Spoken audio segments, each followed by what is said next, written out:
fa isan'ny vaovao mbola misongadina sy mitana ny sainy maro ihany koa ankehitriny ny raharaha Ravalomanana. Isandreo mangataka ny famoahana tsy misy fipetrana Andriamatoa Marc Ravalomanana ihany koa ny fikambanana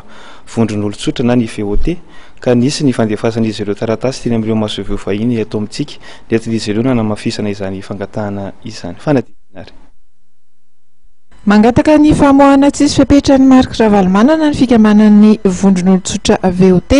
entin'izy ireo nanafisana izany dia nisy ny taratasy nalefany teo anivon'ny maso-veo vahiny teto amintsika. Mizara roa karazana zany le fanateranay ny votoatin'ilay taratasy naterinay teny amin'ny sehatra iraisam-pirenena. Tao zany ny taratasy izay natolotra ny ambassade de France miaraka amin'ny ambassade ny Mauricienne zany miasa simono eto Madagasikara ary nampitaina ihany koa tamin'ny analan'ny anaran'ny République filoham-pirenena ireo firenena roa totareo zany. Ny votoatiny ho an'izy ireo dia nazava tsara ny mahakasika ny raharam-pirenena eto Madagasikara izay namafisinay vote manokana fa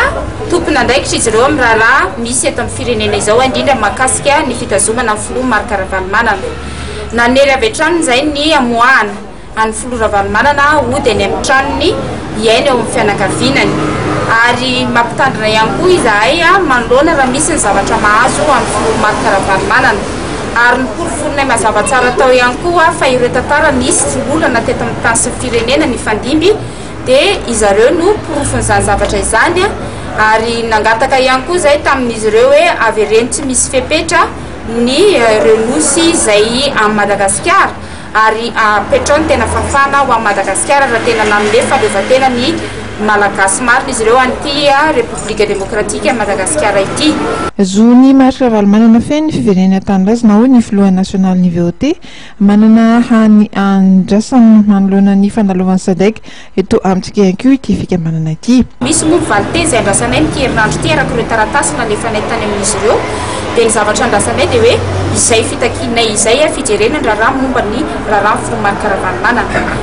Ny filoha Ravalomanana dia marihana fa efa nametraka hoe vonona izy hiatrika amin'ny fitsarana ka nenay koa takinay hoe tsara ho daholo ireo tantara mifanesika eto amin'ny firenena indrindra ny 9 janoary 2009 tsara ho ny tomponatoka nitondra olona novonoana natao solona tamin'ireny fotoana ireny dia alefasy koa tsaraina 7 février ary tsara maefa maleo tena tsy tsapahana izaniza no mametraka an'izany fitsarana izany dia mitaky an'izany zay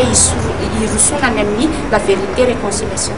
Nanamafy ny vondron'olon-tsotra fa antoky ny fiverenan'ny fandriam-pahalemana eto amin'ny firenena ny famoahana ny filoha teo Marc Ravalomanana izay ambenana manokana ny antsiranana nilazany anatosa hetsika hafanairana moa ry zareo ao anatin'ity fikambanana ity.